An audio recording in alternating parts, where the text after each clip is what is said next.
بسم اللہ الرحمن الرحیم۔ تمام دیکھنے سننے والوں کو ہمارے چینل بہار فقہ حنفیہ میں خوش آمدید۔ ویڈیو دیکھنے سے پہلے آپ تمام سے درخواست ہے آپ ہمارے چینل کو سبسکرائب کریں، ساتھ دیے گئے بیل آئیکن کو دبائیں اور اس ویڈیو کو لائک کریں اور زیادہ سے زیادہ شیئر کریں تاکہ آپ بھی اس ثواب کے مستحق ہو جائیں۔ چلتے ہیں اپنی ویڈیو کی جانب۔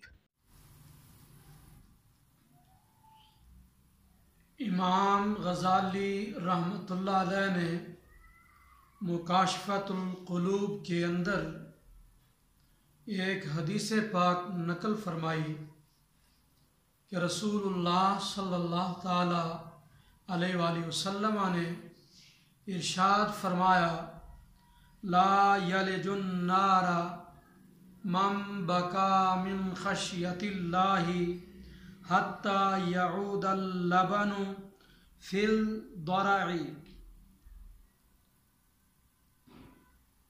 ارشاد فرمایا، جو شخص اللہ کے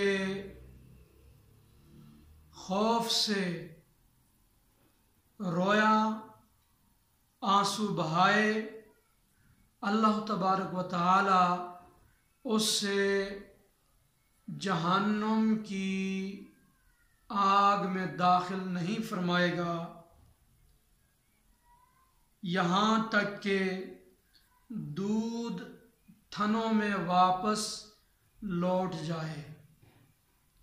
تو جس طرح ایک دفعہ دودھ تھنوں سے نکل آتا ہے دوبارہ وہ کبھی بھی نہیں پلٹ سکتا، تو ایسے ہی خوف الہی میں، خشیت الہی میں آنسو بہانے والا، آہوزاری کرنے والا، رونے والا کبھی جہنم میں داخل نہیں ہوگا۔